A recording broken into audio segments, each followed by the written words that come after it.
后来昨有不少的注射学生身体无爽快，出现着发烧、头晕、酸痛的状况。今仔日拢来请这个疫苗假，像台南市的自治高中请假学生就有402个，关庙国中请假学生嘛有108个，啊，这个台北嘛是有2间的学校，总共648个学生来请假。另外，拄则报道，咱嘛有看到高雄市今仔日第一天帮学生来做预防射。有家长讲，这个注射资料直接到学生请假等去厝休困，安尼较妥当。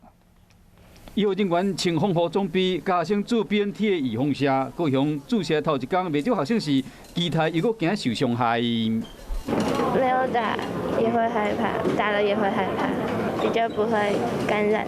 咱伫遐外口有不少送囡仔来学校，家长是真烦恼。对于囡仔是3叮咛4吩咐，讲一定要随时注意身体状况。不能熬夜，然后早餐不能空腹。我就跟他说，如果不舒服就打电话回家，我就带他回家休息这样。高雄今日头一天做 BNT 的预防射，各高中生愿意注射有9成，不过进前一天已经先做台南。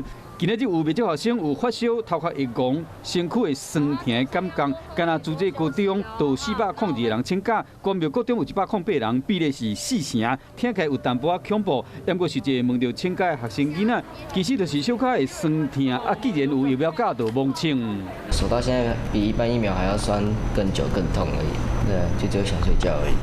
台南市教育局表示讲，会尽快认定囡仔身体无爽快情形，和学生囡仔3天的疫苗假，伫考验的部分会请校方做调整。在家里面来休息，等到确实症状上比较疏解了，那就可以回到学校来。做 BNT 预防射第2天，台南、高雄、屏东注射状况真顺利。不过高雄市政府预防 BNT 疫苗会引起心肌炎，只是高雄4大医学中心的心脏科台面，呼吁学生注射后28天内，你若出现走路会喘、胸腔会痛、喘气愈来愈紧的症头，就要赶紧去找医生，而且甲医生讲有做过预防射。